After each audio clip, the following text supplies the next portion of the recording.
চাইছিলাম স্বর্ণের খনি, পাইলাম সুরের খনি। এই সুরকলদের কারণে আজকে আমাদের বিভিন্নভাবে মানুষ হে প্রতিপন্ন হইতেছে। তারপরে দেখলাম কি শুধু এই সুরেরারই দোষ না, আমাদের মতো কিছু লোক আছে লুবি, এরও আরো বড় সুর। একটা রান্না বাড়া করার মতন অবস্থানও দেখতেছি না আছে বলে, তো বাইরে বার সুযোগ নাই, বিশুদ্ধ পানি খাবারের ব্যবস্থা নাই। একটা টিউবওয়েল দেখতে পাচ্ছি, যে টিউবওয়েলটাও অন্তত ইয়ে হয়ে গেছে গা, কি বলে, ডুবে গেছে। তার মতো ব্যবস্থা নাই, এই পানি তৈরি অবস্থা, পানি সাইডের দিকে এখানে একটা বিশুদ্ধ সাপও ঢুকতে পারে, বলা যায় না, একটা বিশুদ্ধ সাপও ঢুকতে পারে। এগুলা সামগ্রিকভাবে বলতে গেলে এগুলা আমাদের সকলের পাপের একটা ফসল, আমাদের পাপের ফসল। ঠিক। আমরা পাপ করতে করতে একবারে দেশটারে ডুবাই লিছি, যে কারণে এই ভোগ করতে হয় সাধারণ মানুষ। বড় বড় নেতা যারা এই চুরি কইরা, ডাকাতি কইরা, ক্ষমতার বল দেখাইয়া কোটি কোটি টাকা বাসার মধ্যে নেওয়া বাক্স কইরা রেখে দিছে, এইসব চুরকলদেরকে আমরা ধিক্কার জানাই। এইসব চুরকলদের কারণে আজকে দেশটার ইয়ে অধঃপতন হয়ে গেছে। এই চুরকলতে যদি টাকাগুলো না সামলাইতো, বস্তায় না পড়তো, আর এই সাধারণ অসহায় মানুষদের প্রতি মানুষ ঢেলে সাজাইতো, আজকে আমাদের দ্রব্যমূল্য বাড়তো না, আনাহানিও বাড়তো না, হিংসা প্রতিহিংসাও বাড়তো না।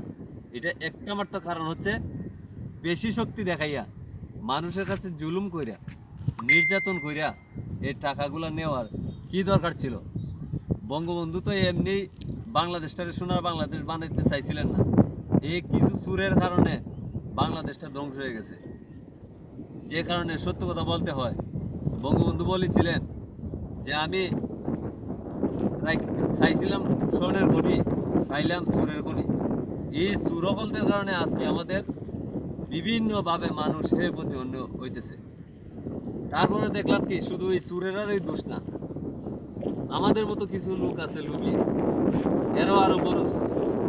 সকল চুরই কিন্তু বাংলাদেশ থেকে তারাই দেবে। এই সকল চুরই যদি চুরি চাইরা এই হাসপাত পরিবর্তন করে রাজনীতি করেন, কিন্তু এই চুরি সুস্থামি বাটফারি করে মানুষকে হে প্রতিপন্ন করে করার কোনো যুক্তিকতা নাই।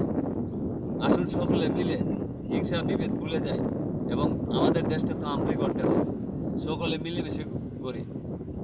আমি বর্তমান সরকার যিনি দায়িত্বে আছেন, উপদেষ্টা যারা আছেন, সকলকে অনুরোধ করব যে আপনারা কলকাতার পাশে দাঁড়ান, ছাত্র সমাজ দাঁড়ান, সকল রাজনৈতিক ব্যক্তিত্ব দলমত নির্বিশেষে আপনারা যার যার অবস্থান থেকে দাঁড়ান।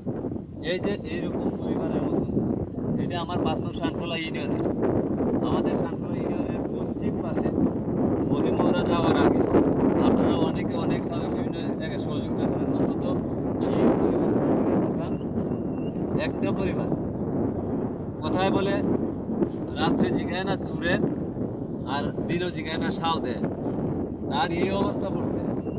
এখন রাত্রের বেলা চুরে যদি না ও জিগায়, যদি এখানে কোনো একটা দুর্ঘটনা ঘটে, চুরে আয়া হামলা দেয়, সে চিৎকার কাউকে পাবে না। দোয়া করে আল্লাহ যেন এইসব কাজ থেকে তাদেরকে হেফাজত রাখে। যারা বিত্তবান অর্থশালী আছেন, বিভিন্ন সামাজিক সংগঠন আছেন, মানবতার ফেরিওয়ালা আছেন, আপনারা এগিয়ে আসুন।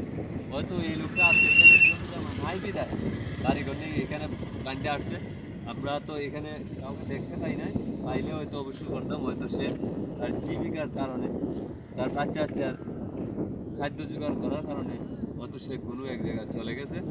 তো সম্মানিত দেশ এবং প্রবাসে যারা যেখানে আছেন, আপনারা দোয়া করবেন যাতে এই বন্যার কবল থেকে আল্লাহ আমাদেরকে হেফাজত করে।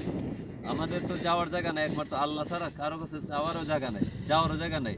তা আল্লাহ রাব্বুল আলামিন যেন আমাদেরকে মাফ করেন এবং আল্লাহ যেন আমাদেরকে হেদায়েত করেন, এটাই আমাদের চাওয়া। আজকে দেখেন এরকম না, শুধু এরকম আরও বহুত ফ্যামিলি আছে। আমরা তো আপনাদেরকে দেখাইতে পারলাম এটা একটা চিত্র, এখানে খাসি পাওয়া যায়। এরকম অসহায় পরিবার আরও না জানি আছে, হাজার হাজার পরিবার আমাদের টোটাল সিলেট সহ সমগ্র বাংলাদেশে যেখানে বন্যা হইতেছে, যারা বিদ্যমান লোক আছেন, আপনারা দয়া করে তাদের পাশে দাঁড়ান। আল্লাহ আপনাদের পাশে থাকবে। তো সবাই ভালো থাকবেন। আসসালামু আলাইকুম, সবাইকে ধন্যবাদ।